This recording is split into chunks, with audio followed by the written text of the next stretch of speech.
you like me to start our meditation? Yes. Yes, please.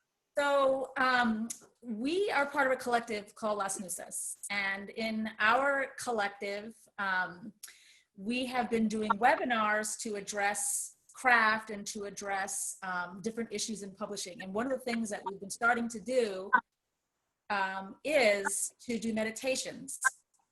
And so we decided to do a meditation to start off our panel today. So if I can make sure everybody can hear me, because my audio is like coming in and out, I'll get started. So I'm gonna wait a second. Can you hear me? Yep. Okay, great, because you all were out for a minute. So we have candles. Whoever in our panel has candles, if you could raise your candles before we start our centering and our meditation. I'm gonna light mine now. Same. And again, if you hear me hesitate, it's because I can't hear you. My screen's freezing. No. Yeah, but I'm going to basically just start by kind of getting the positive energy in our space.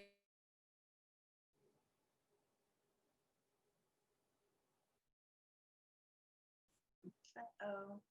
I can't hear her. Can you guys hear her? Hey, honey. Oh no. Oh no. I knew this was gonna happen. Oh, I want the meditation. There I am. Okay, hey. Yay. Okay. Yay, there I am. Oh, I see your candle. Can you hear me?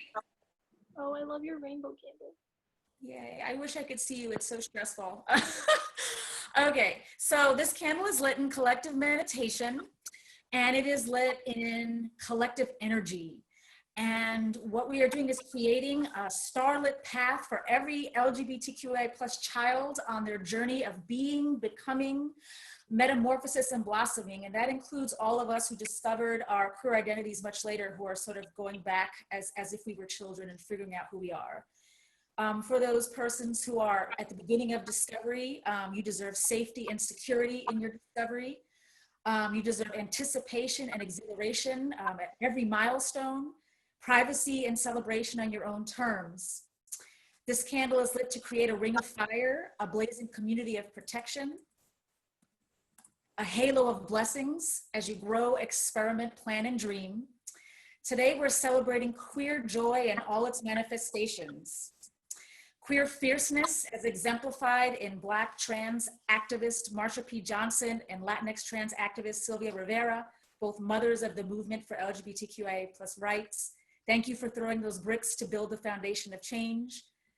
Queer resilience as exemplified in the 40 years of trans activism for homeless women and sex workers, from trans elder and visionary Miss Major, who still stands, I am fighting the good fight. Queer creativity exemplified by Dean Atta, who wrote The Black Flamingo, Cameron Garrett, who wrote Full Disclosure, All Things Case and Calendar, Julian Winter, and so much more. Queer splendor exemplified in Billy Porter, who won his first Emmy Award for playing Pray Tell, and so many others. Queer achievement from Henry Gerber, spearheading the Society of Human Rights, to the Daughters of Bilitis, formed in 1955 by Phyllis Lyon and Del Martin, to the historic US Supreme Court ruling that the 1964 Civil Rights Act protects gay, lesbian, and transgender employees.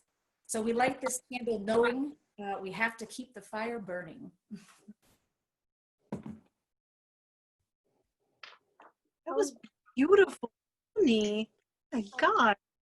Will you send it to me? I want to like tape it on Oh my God, so beautiful. It's such a gorgeous image of like these stars lighting a path. Just incredible. I need 5 minutes to You're right before I can start anything. Yeah, the starlit path and the ring of fire and the halo. I just, yeah. Good. I tried it several times. I'm like, I'm not doing this right. You have to, you know how it is. You have to get in that space before you realize you have to stop writing it and let it write itself. Because that looked like it came out of you in one just giant roar. It was beautiful. Oh. Yeah, nervous. There you are, moving again. We start the readings first, and then we can talk about all our beautiful queer joy. Yes. Yes. Okay. So Taylor, are you gonna start? Sure, I can start. I'm happy to start. We were supposed to go in alphabetical order and I don't know the alphabet, so I believe you. Oh yeah, wait, what? I thought it was Michelle first. And well. No, it's okay. I'm gonna go. It's too late now. The book's open. Okay, so for those of you who aren't familiar, this is my book. It's called We Set the Dark on Fire, and this scene is towards the middle of the book, so I'm going to give you a tiny bit of background if you're not familiar with the plot. Danny and Carmen are the two main characters of the book, and they were rivals at school and then assigned to be the two wives of a really horrible upper-class creature called Mateo Garcia, and they've been sort of trapped in this like beautiful birdcage of their own lives for weeks together, sort of unpacking all their stuff with each other, and now they've snuck out of their house for the day to go to an open air market and just sort of have some fun, which is something they don't get to do a lot of in the book or in their lives. So here we go. Come on, Carmen said, let's shop. She took Danny's hand in hers, and though she knew she should, Danny didn't protest. Carmen had long fingers and a strong grip, and Danny let herself be propelled by Carmen's energy, this force of nature girl who was on a mission to see and touch everything in her path. Carmen trailed her fingertips of her free hand along wide turquoise discs hanging from braided leather bands. She scooped a handful of tiny, glittering obsidian beads from an open cloth sack and let them fall back one by one, clicking against one another. In the next booth, she pulled at the corner of a woven blanket, rubbing it first across her own cheek and then Danny's. Isn't this the softest thing you've ever felt? She asked, her eyes bright. But with Carmen's hand still in hers, Danny found she couldn't agree. Carmen dropped her hand then, needing both of her own to lift a giant polished horn and peer inside. The old man running the booth only smiled when Danny looked at him in alarm. No one could say no to Carmen. I'm starving, she exclaimed when she'd returned the horn. Come on. And she bumped Danny's hip with her own before darting off toward a row of tiny food stands, mouth-watering smells mingling in the air before them. From a green and gold striped tent, Carmen ordered for both of them. White, flaky fish grilled with citrus and herbs, a heap of scarlet pickled onions, a stack of little flour tortillas like clouds. They sat at a tiny table in the middle of the commotion, and their food came with paper cups of white wine that tasted like sunbeams. Caught up in the day, Danny shed her propriety and groaned with her first bite. Carmen stared, and Danny tried unsuccessfully not to stare back. Things grew quieter for a moment, as they ate and sipped and caught each other looking. A small but brilliant flame was catching in Danny's chest, and she felt the presence of the heart goddess again, turning the air warm and the sunlight liquid. Was it possible that she wasn't the only one feeling the terrifying things she was feeling? And what did it mean if Carmen felt them too? She was cruel to you in school, said the increasingly desperate voice of the maestra in her head. But the accusation floated away. It was old news, and Danny understood what desperation felt like. She couldn't blame Carmen for surviving. Hadn't she done things she never expected to do for the very same reason? It's against the rules. What about Mateo, Sulta, your parents? But none of them were here, and Danny was, and her skin was alive like it never had been, her heart thudding too hard in a way that wasn't quite unpleasant. When Carmen's plate and cup were empty, it was Danny's turn to say, come on.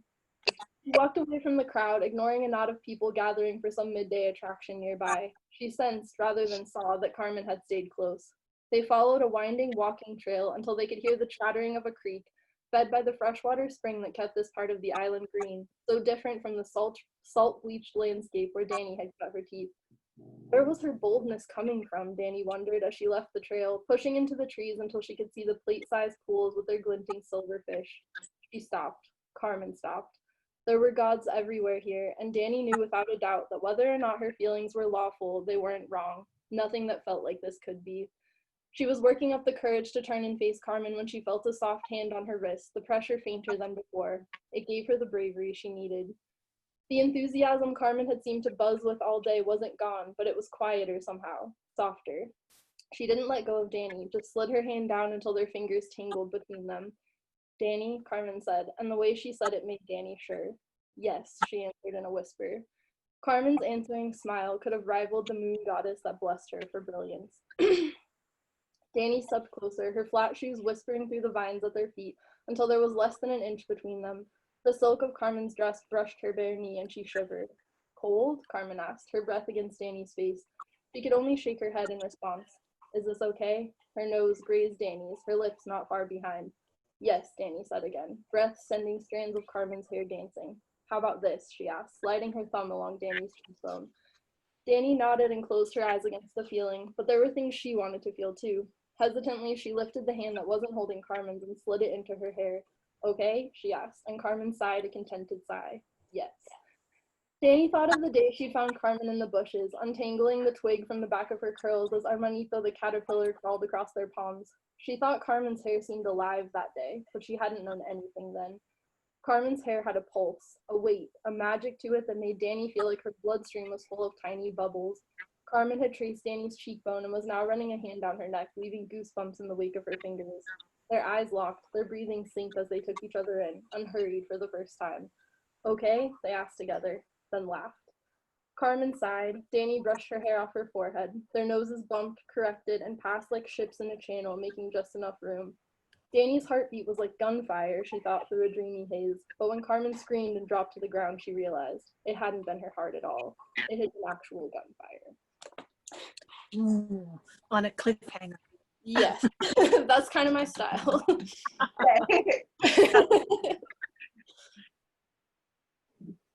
So beautiful. I guess I'll go next. I loved hearing that. Of course, I've read it, but it's been a while, and it's such a beautiful scene.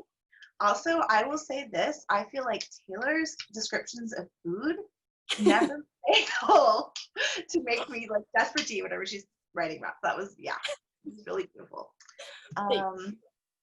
I'm going to read a little bit from Almost with Wings. Let's see. The scene is kind of a third of the way into the book that I'm going to read to you. And I guess what you need to know is the main character of All of Us with Wings is named Sochi. She is 17, completely on her own without family in San Francisco, and has fallen into this amazing life as the sort of caretaker, companion, governess of a pagan polyamorous rock star family's 12-year-old daughter. So she's fallen with this band, Lady Frida, and lives with them in their gorgeous mansion on a hill above the Haight-Ashbury in San Francisco, and really wants to just leave her past behind and kind of fall into this new life in this new world. And as she's experimenting with all of that, her past isn't far behind. So this scene takes place on a night when the band has played a little unplugged show with another band, and at this little club in downtown San Francisco. And Sochi has an encounter with one of the members of the other band that's kind of a problem, and you'll begin to see why. This scene actually takes place outside the club in the van of the drummer, the van that they brought all the equipment in. And the other person in this scene is Bubbles, who is the backup singer in the band. Cigarettes usually made Sochi dizzy, but this one calmed her down.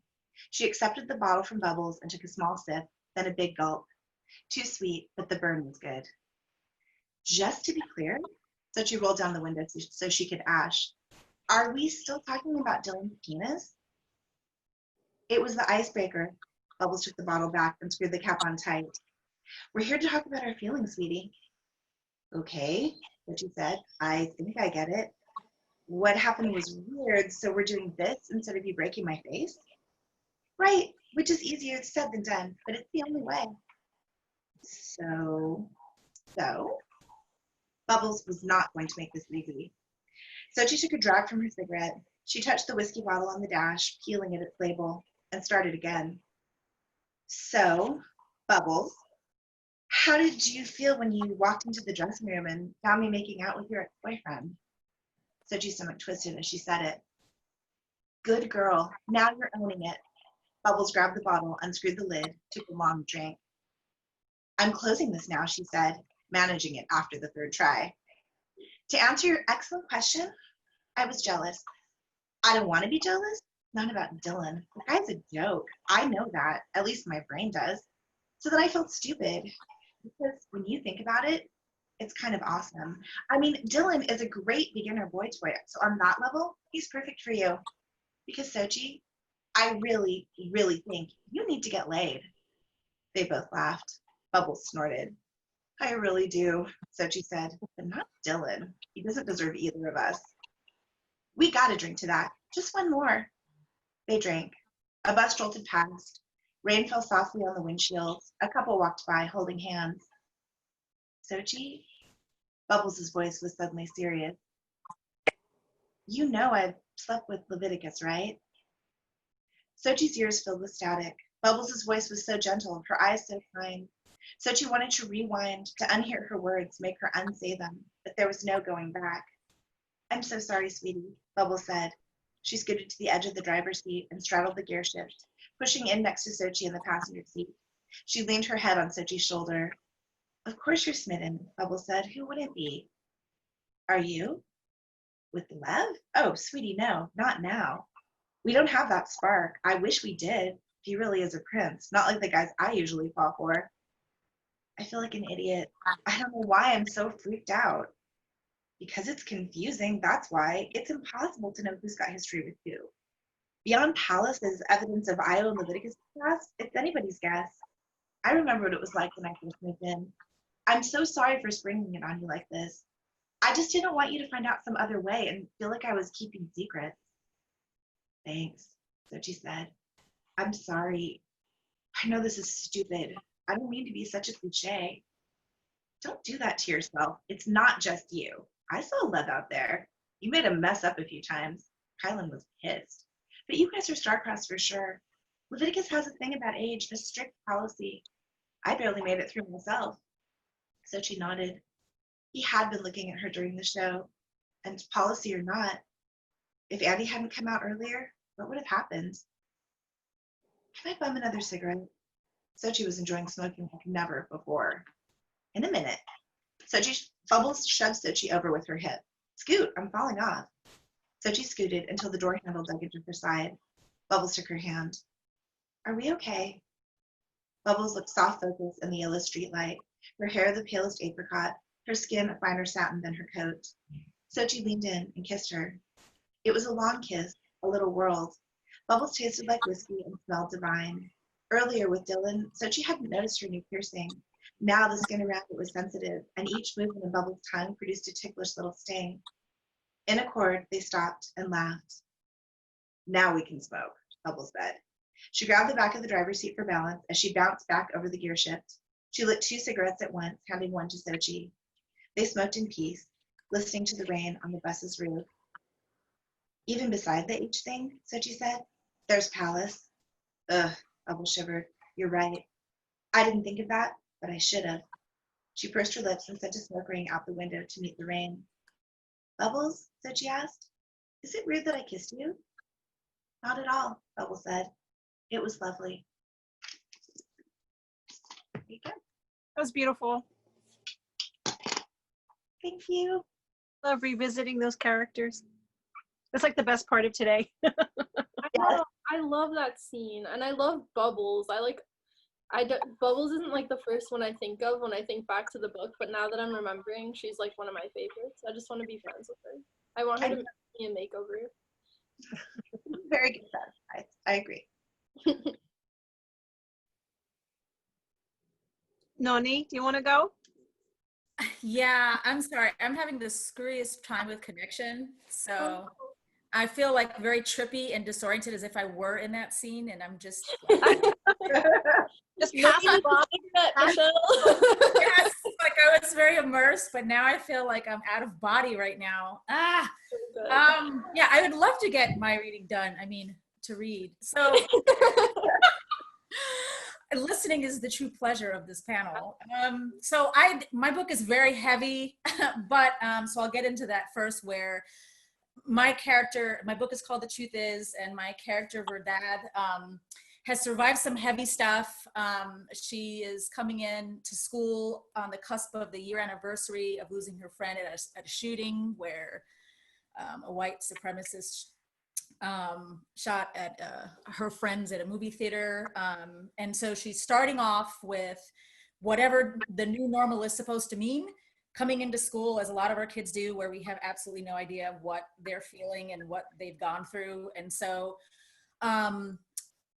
when she's kind of getting into school, she's everything you can imagine as far as what the world feels like when you've had your very identity, you know, attacked. But I didn't choose to write about it from the perspective of the shooting itself. I was talking to somebody today about how I wanted to take it farther, and I wanted to talk about the fact that even as a marginalized person, with the world that we live in, we still can perpetuate and aggress against other people, even as marginalized people. So she goes to school, and what normal thing happens? You know, a new kid comes in, trans boy Danny, you know, sees through and past all of her OCD and all of her issues, and they fall for each other. And that's where Verdad has to figure out her identity, because she didn't realize that she was queer. She'd never explored that before, but she didn't also realize how much phobophobia was in her own heart, in her family.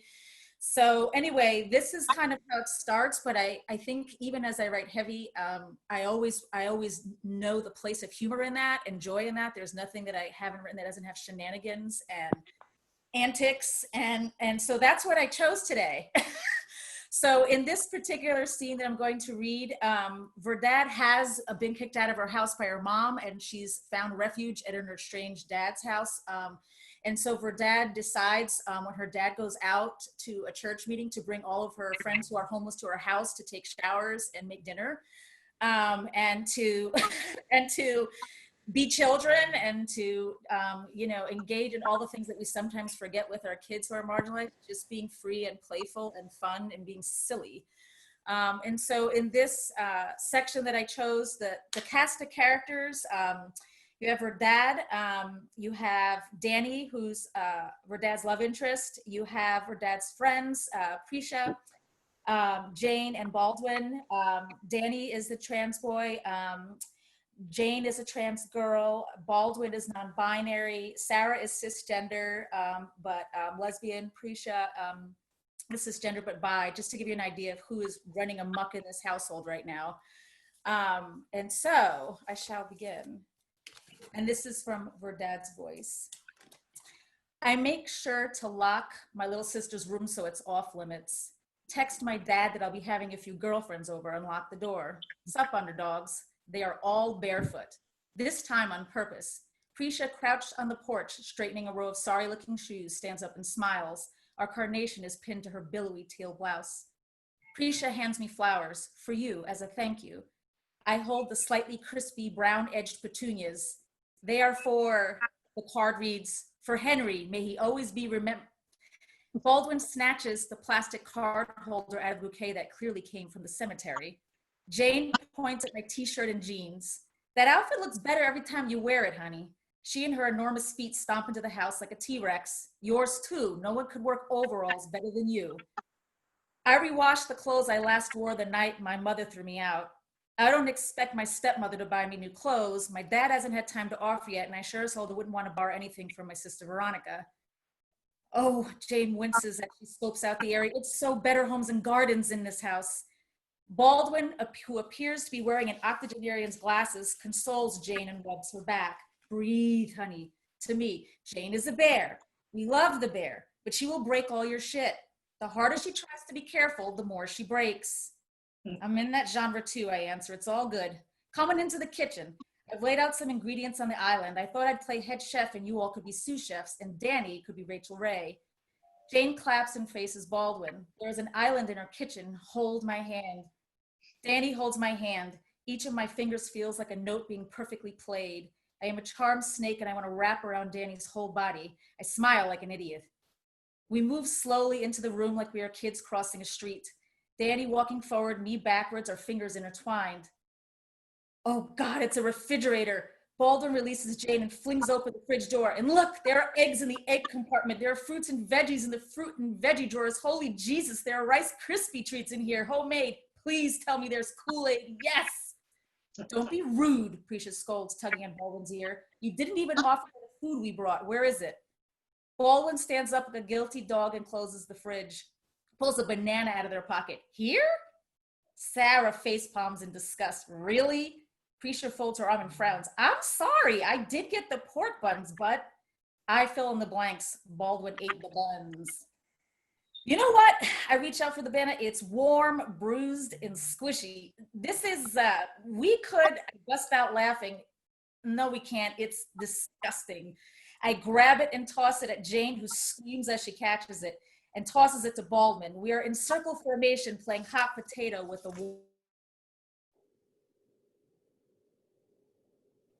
Oh no. Oh, we lost her. Noni, I can't hear you. It's such a good scene. Oh my God. No, I love this part. I know. say a mouthful of immune building or death inducing war mush. Let's get cooking. On tonight's menu, arroz con pollo con tostones. I toss the slimy banana peel to Jane, who screams and drops it on the floor. Nobody picks it up. We all walk around it like it's sleeping. I make stations at the island. Prisha volunteers to cut onions. Firstly, she says, put the onion.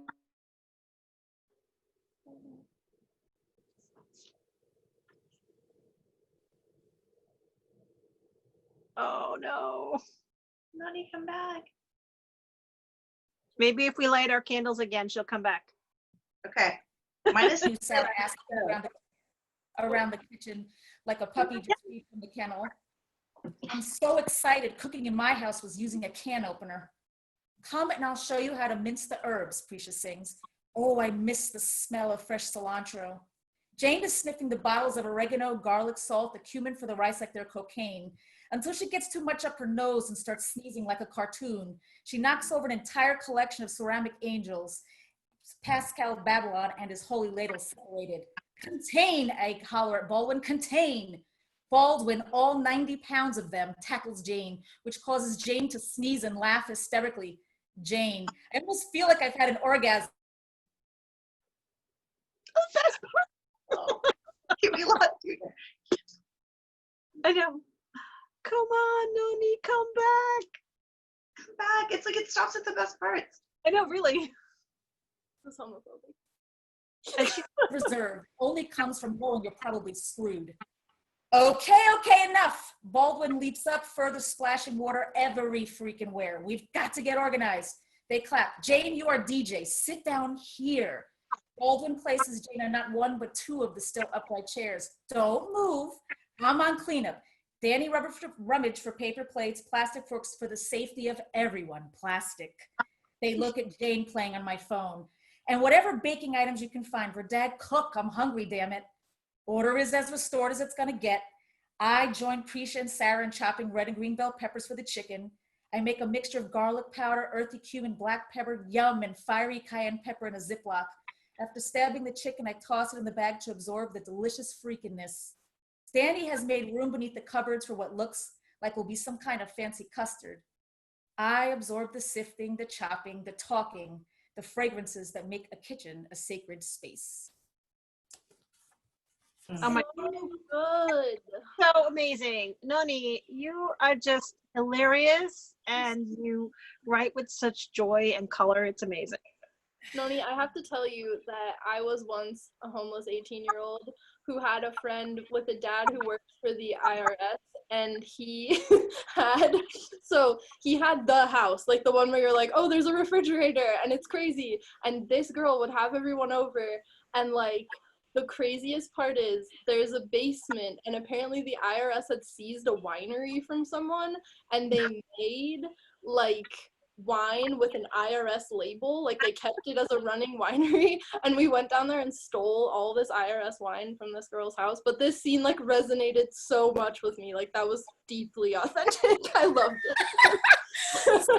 Everything. Oh my God, Tehlor. Yeah. I never need to tell the IRS wine story. Thank you. That was my function for the IRS story. I have to tell you that my favorite part was the shower scene, which sounds different than what it is. But everybody coming in and just baptizing themselves in showers. Like we take so much for granted. And the idea of where Dad's out one night and can't handle what it means to be homeless. You know?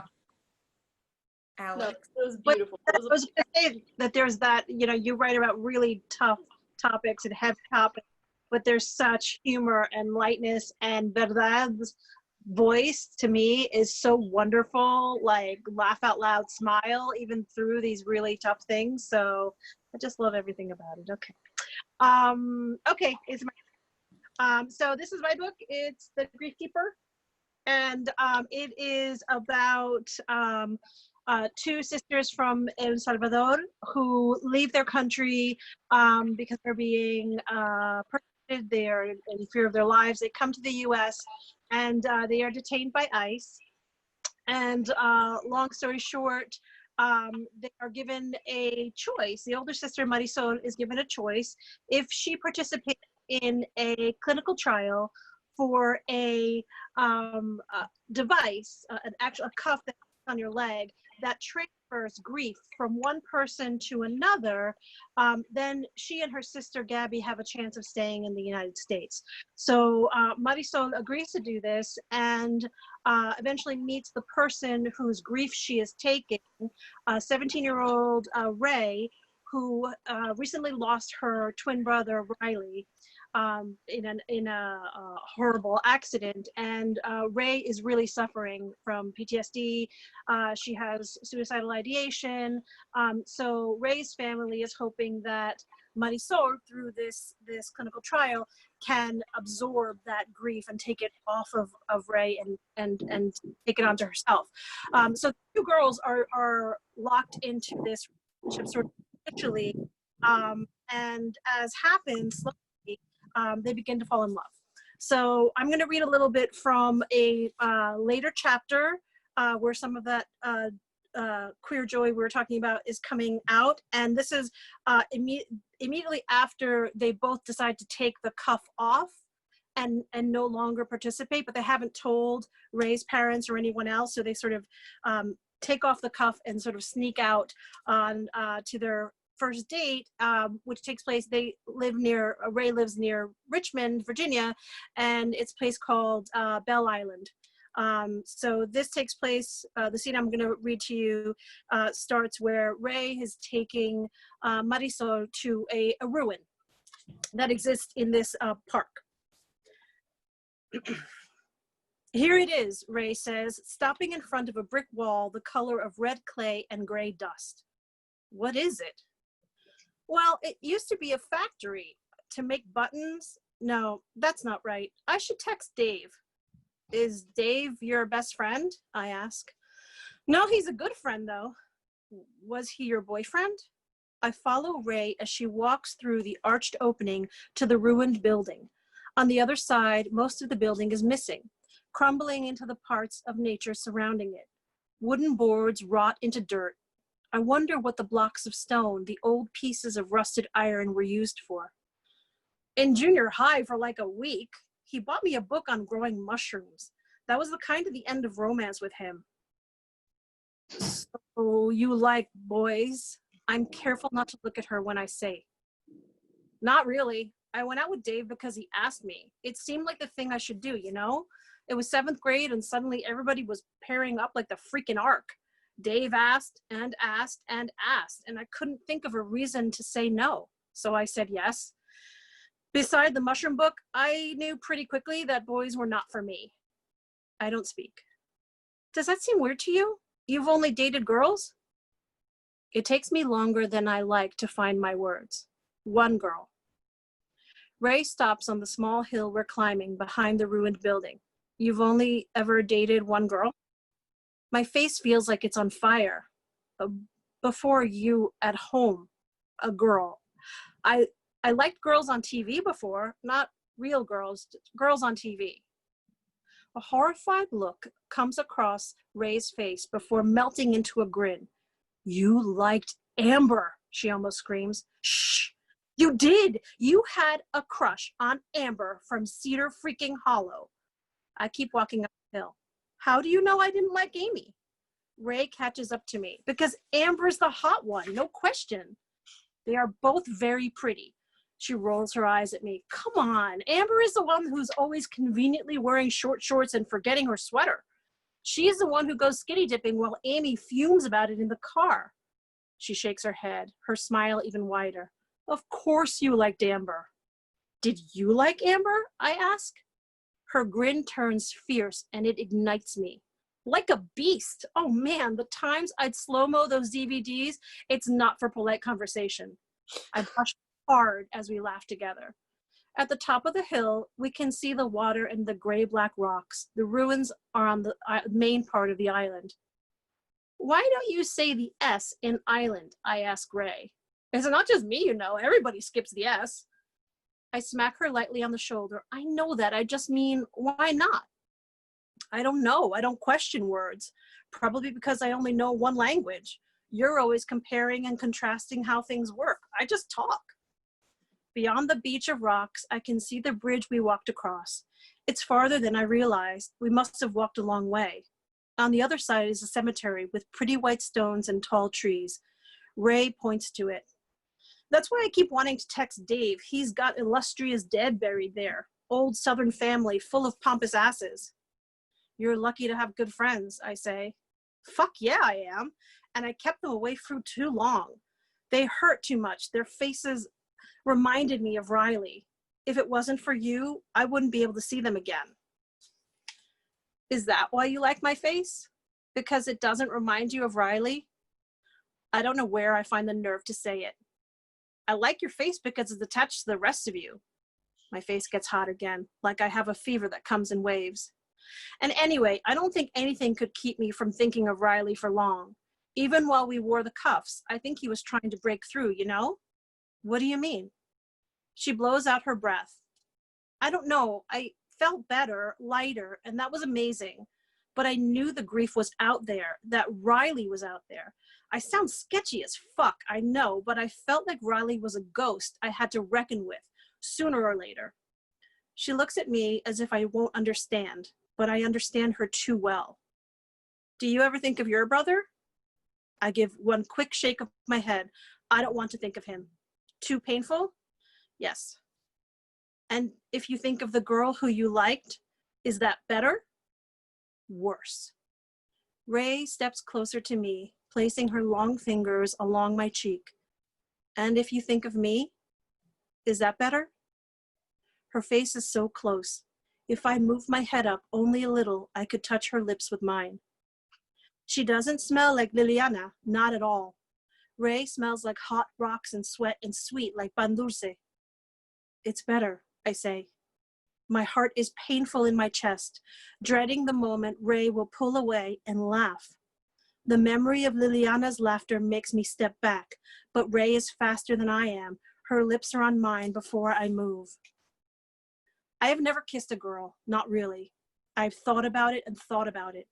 One time, I drew a picture of how I thought it would look. I thought about where I should put my hands, the problem of noses. I thought about how long lips stayed together, how long until they parted. And then, I'm not a good artist, so my drawing was mostly lines and thinking. When I got frustrated, I ripped up the scribbled drawing and burned it in la estufa. But I never thought about how soft a girl's lips would be. I never felt my own to be soft. I had everything wrong. Are you okay? Ray asks against my lips. She pushes her cheek gently against mine, nudging me.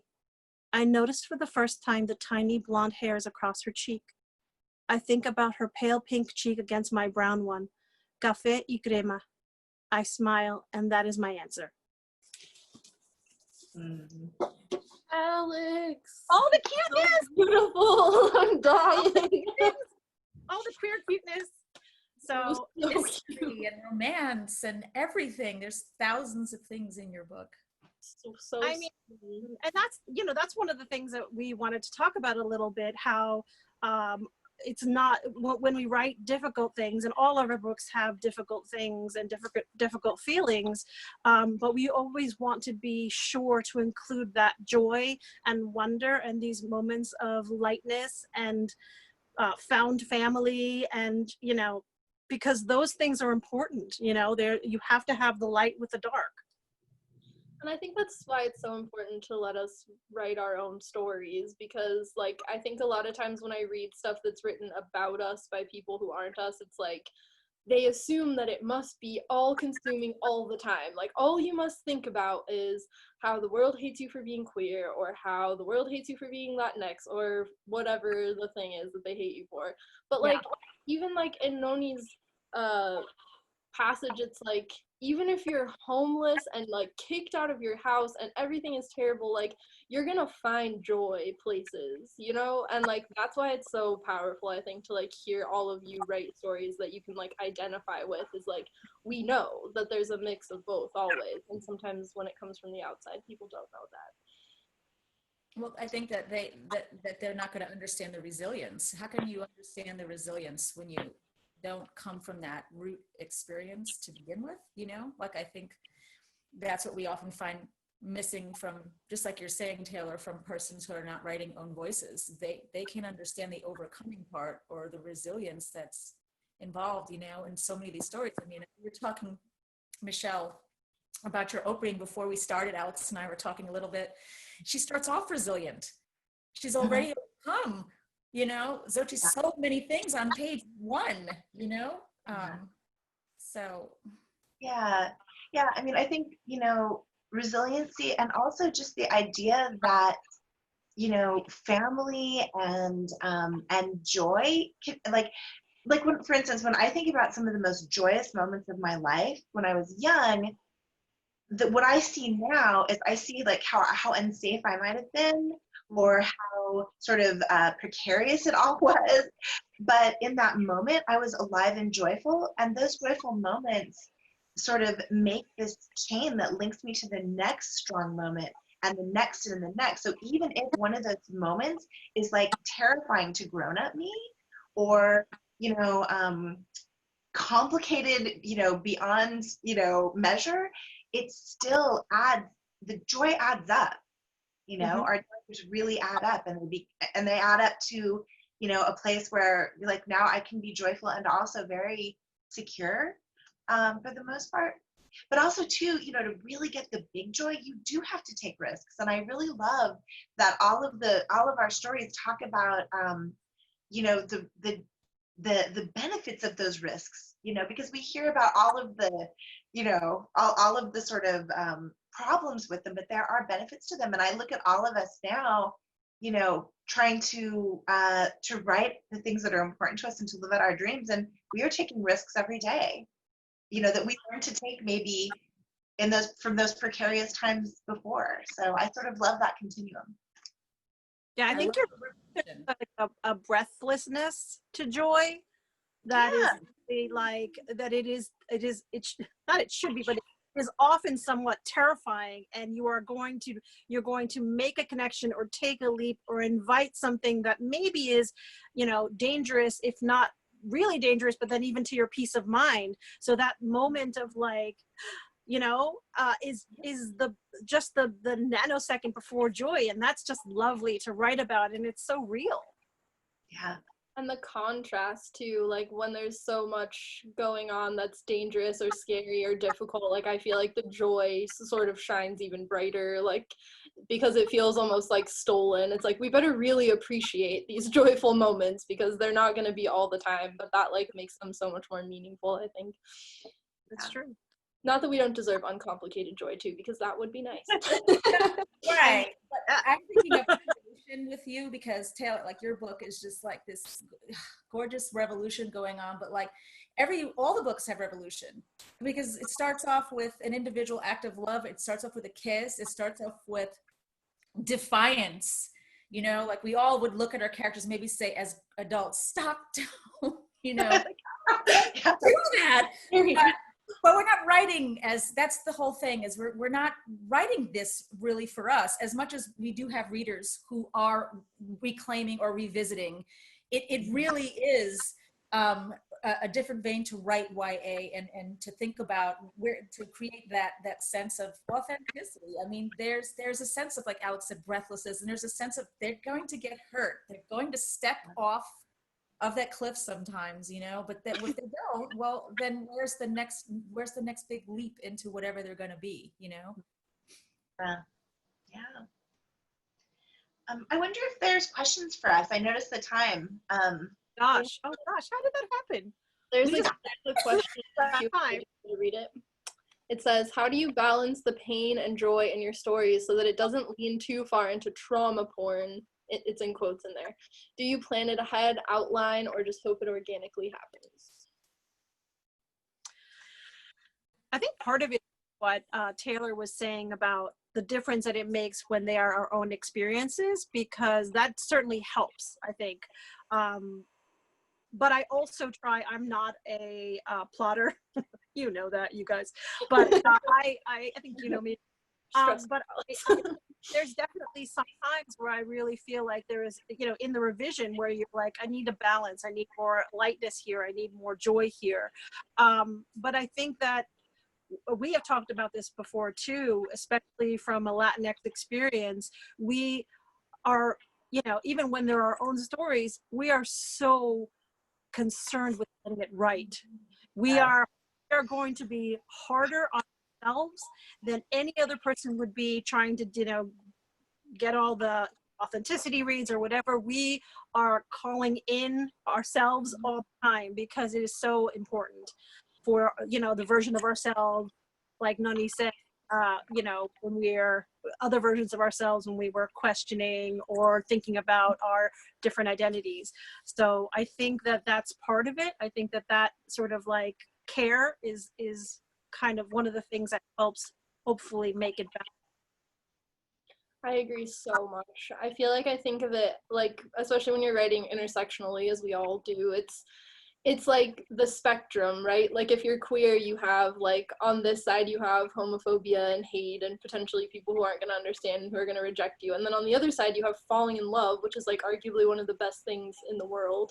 And so it's like about finding a balance between, you know, showing that it can be ugly but showing why that makes the beautiful parts beautiful. And then I think when you're doing that and talking about, you know, a marginalized culture, which on one side again you have xenophobia and bigotry and all this horrible hate, and then on the other side you have food and family and parties and all this like beautiful, you know, literature, cultural stuff that you love. It's never just one thing. And I feel like it would feel so disingenuous to me to write a story that was all trauma, because while there is so much trauma, it's just inextricably linked with the joy. Like you can't have one without the other. So I think it would be hard for me to just do one or the other. I often try to do it the other way, where I'm like, no, I'm just gonna write about the happy stuff. Like no more trauma, no more pain, no more nothing. But it finds its way in. I am not a fluff writer. I don't think I ever will be. But What's that? Because it's real. Yeah. Like, well, it's human. It's human. When you take out joy and laughter, that's where you well, I hate the term dehumanize, but it's the best one I've got right this second. Yeah. That's how you take away people's humanity, by saying they have no laughter, they have no, you know what I mean? They have no connections. And I think that's another cultural robbery, whether that's coming from the queer identity or the Latinx or any other, to deny people access to joy, which is what we're here talking about. Yeah, I mean, I think that, you know, like there are definitely, like, I run serious, you know, like the people in my life that know me, like I'm gonna like go right into like the really deep conversation immediately, like after the pleasantries can't get by quickly enough for me. But it's because that's where I find, you know, the beauty and the joy in all of our lives. So for me, writing about trauma, I mean, I'm not going to just write about trauma. I'm writing a story, and the journey has to be about healing and about transformation. And to me, you know, even if that looks intense, like to me, that's so beautiful. I mean, that's the beauty. That's what being alive is. So I mean, to me, that's so. Even sometimes, like reading a really sad scene, like I can think of in all of your books some scenes that would be considered like really sad scenes. But to me, like I'm reading them, maybe I'm feeling weepy, but I feel like my heart is open. And to me, that is also a way to be, like, sometimes joy, I mean, we weep when we're the most joyful. So I don't know, I feel like it's all connected, and I feel like the trauma porn stuff comes up, right, when the authenticity is missing, because I think in a holistic, true experience, you know, even if it is really painful, there's going to be that beauty there. Mm-hmm. Yeah. One other thing I wanted to say was about The Truth Is, NoNie's book. One of the things that I love so much, because it is, like I said before, there's so many heavy themes and difficult things, but Verdad's voice is so not light, but so like humorous and kind of badass, and you're reading it and situations are terrible, but you are like, damn, this girl is just like, you know, she is not allowing any of that. Like, she's got a lightness and a quickness and a fastness that comes of trying to survive, that is just, you know, it sort of takes you along in a lovely way. And that's that balance too. Choices that I think, Nani, you made in writing Verdad's voice that way to balance out some of the trauma. I don't know if that's true. That's just what I imagine. You know, people talk about voice so much, and how does one write that, you know, for as craft? Listening. And when I listen to us, whether that's the child Tehlor and the child Michelle or the child Alex, you know, that's what I hear very clearly running through, you know, that complicated, you know, song.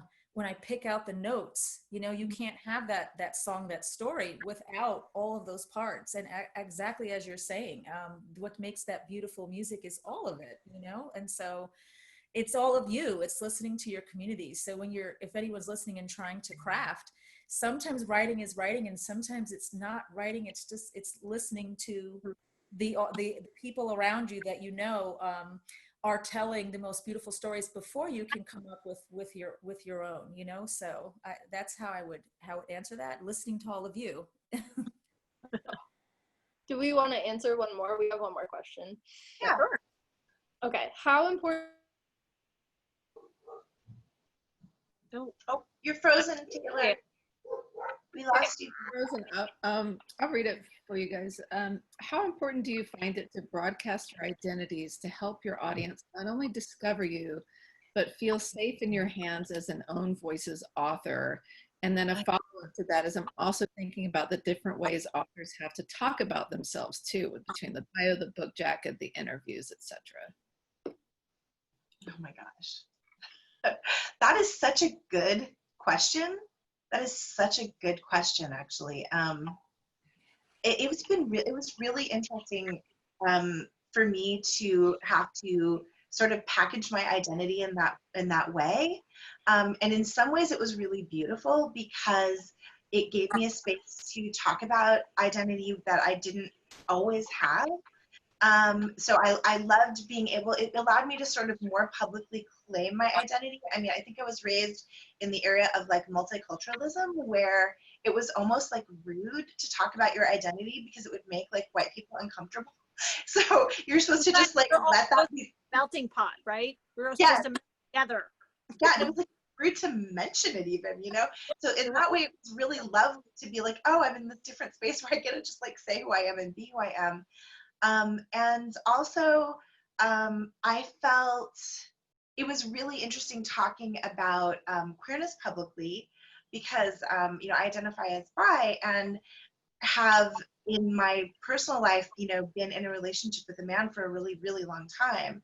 So it was interesting kind of going back, like Nani, when you said like as adults, those of us are going to claim our identity on some level, this process of writing this book and this character has allowed me to claim my identity in a way that I hadn't before. But I also have wanted to tread softly there because like you said, Alex, we're so afraid of like, you know, claiming something that isn't ours, you know, that Yeah. I was, so that was also an issue too. So yeah, I mean, it's definitely a line, but in the end, like I'm a year out, my book came out almost 1 year ago to the day.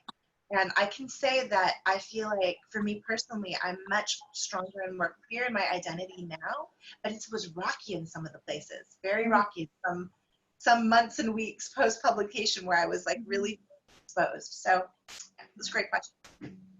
I'd love to hear what you think. Can I just say ditto to what you said and be done? Or No. ditto to what else? Well, so I think part of the question was like, how do you telegraph to your young adult audiences and to children that they're in safe hands when they're engaging with you and reading your books and all that kind of stuff. And I think it is important to be open, but also to leave space for their journey. And that's one of the things, like Michelle said, that with myself, it was important to me to get all of those that sort of questioning and uncertainty in the book, because I feel like that's a lot of what's happening with the kids that I've talked to at different schools and stuff. But at the same time, to really respect the idea, and this reminds me, a while back, Center for had Case and Calendar and Alex Gino talking about transgender and non-binary identities in YA fiction. And one of the lovely things that Alex said was, it's not secret, but it's private. So that allowing kids to know that that is okay too. Like that is, you don't have to, you know, prove anything or say anything, but you can also know that for me, that you're in a safe space and you're not going to have that judgment. And I feel like in most of the classrooms that I've gone into, that has been sort of like what I try to make sure is happening in the space. What a complicated question. That could be a whole panel. It could, Yeah. Just to add something interesting to the conversation that's coming up for me right now. I've been a 7th grade or a middle school teacher for a long time, and way long time ago when I was in my 20s, I had drama clubs, and those were particularly aimed at having marginalized kids come to me. And I had a very special child come to me and come out to me at a time when it was even more volatile. And this was in a Catholic school. So even more, just complications and fraught. Thank you. And so that my job then as it is now is to put myself in a position of what it is that I can do for kids when I'm acting as an author. So this child and I are now talking after this many years, coming up this week about their own novel that they're working on, and they're looking for mentorship. And this has never been a discussion since they've come out to me about me being out at all. So it's kind of going to be interesting. So I guess everything Michelle said, everything Alex said, but I think in addition, there are times when you can be celebratory and be private depending on how safe you feel. So when I'm, in this space right here, even though it's public, I feel like I can be celebratory with you. I feel like I can be, I feel like I can have that space, but there are other spaces where it's not the case. And that can be with your own family, and that Langston, he's done with this panel. And so I think that we need to kind of look for what children are looking for. And if there's a child who's needing me to give them, whether that's validation or whether that's to tell them, yes, that's who I am, because it lets you be who you want to be, is what I'm trying to say. If that's, then I'm going to do that. And if there are other spaces where I don't feel like that's functioning anything more than me making a flag, then I might hold off because I'm not sure, that that's always necessary. But there are also times we need a flag because it's exciting and you want to celebrate joy. So it just depends. Authenticity always, being real, And I'm sorry, I just want to say that unfortunately Tehlor got kicked off of the Zoom call, but that I'm sorry. I love you guys, and she loves all of you too, everybody. So yes. Well, thank you all. There's Tehlor. Tehlor. Yay. I don't know what happened. I think it was my internet. Sorry, guys. Okay. Tehlor, did you want to have a chance to answer the question that was asked? Oh, I'm sure they did awesome. It's okay. I feel like we're running out of time. I trust these people. I know you do. It's a fantastic panel. Everybody go buy the books. So the panelists, I put the links in the chat. And yeah, do you guys want to say more to wrap things up? Well, I want to say that people should, if they can, support the Center for Fiction, which is amazing work. Small donations, totally fine. They a lot of online programming that is amazing. So, you can sort of send a little that way. That would be. Thank you so much. And please support these wonderful authors and the work they're doing. As we know from controversies in the publishing world this year, writing own voices is essential for a better world, and for individuals to see their own voices and own lives reflected accurately and authentically. I should say authentic. Thank you very much. Thank you, Las Musas. And please join us again soon. Thank Thank you you. so much. This was awesome. I love you guys. Bye.